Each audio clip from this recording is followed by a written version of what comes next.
The billionaire's private conference hall was filled with the glow of crystal chandeliers, polished oak tables, and the faint scent of imported cigars.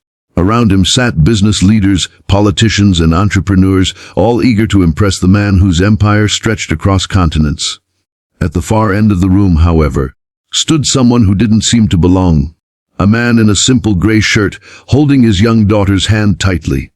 He wasn't dressed in a designer suit, nor did he carry the air of someone used to luxury.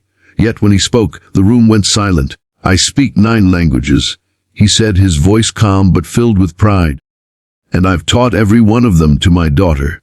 A ripple of chuckles went around the table. The billionaire himself leaned back in his leather chair, laughing heartily. To him this was amusing, a single father boasting about words while the world revolved around wealth, assets, and power. 9 languages, he smirked. "And what do they feed you, whom? Words on a plate." The room laughed again, but the single father did not waver. He simply smiled, resting his hand on his daughter's shoulder.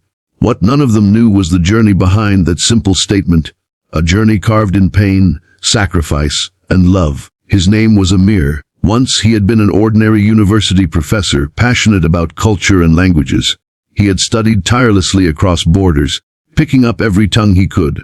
Arabic, Mandarin, Spanish, French, Russian, German, Japanese, Urdu, and English, each mastered not for wealth, but because he believed that words could break barriers. But life was not kind.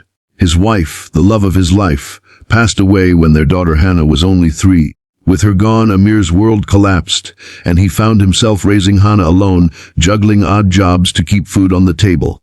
There were nights they had no electricity, when Hannah studied by candlelight while Amir whispered lessons in foreign tongues to keep her mind sharp.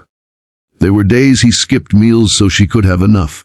People mocked him, saying he was wasting his time with languages, that it wouldn't feed them, that Hannah needed money, not words. But Amir held on to one belief: knowledge was wealth that no one could steal. Now fate had brought him to this grand hall. He hadn't come seeking pity nor charity. The billionaire's company had announced a massive international expansion project, something that required experts in communication and cultural diplomacy. Thousands had applied. By some stroke of destiny, Amir was called in for an interview. When asked what he could offer, he gave the answer that drew laughter. "I speak 9 languages." The billionaire named Richard Grant smirked again. "So, you're a walking dictionary. Impressive to children, maybe, but this is business." At that, Amir looked him straight in the eyes. His daughter, still clutching his hand, whispered, "Baba, show them." Amir nodded, then turned to the panel. Without hesitation, he began speaking, first in fluent Mandarin, flawlessly addressing the recent trade tensions between China and the U.S. The Chinese delegate in the room, who had been silent until now, suddenly leaned forward astonished. Before the applause died, Amir shifted smoothly into Spanish, quoting a proverb that left the Latin American investors nodding with respect. He didn't stop there. French rolled off his tongue like poetry, German with precision, Japanese with humility. One by one he painted bridges across the table, turning cold executives into smiling allies. By the time he returned to English, the room was no longer laughing.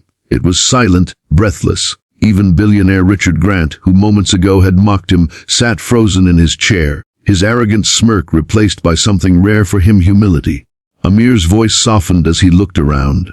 Languages are not just words. They are doors into hearts, into trust, into understanding.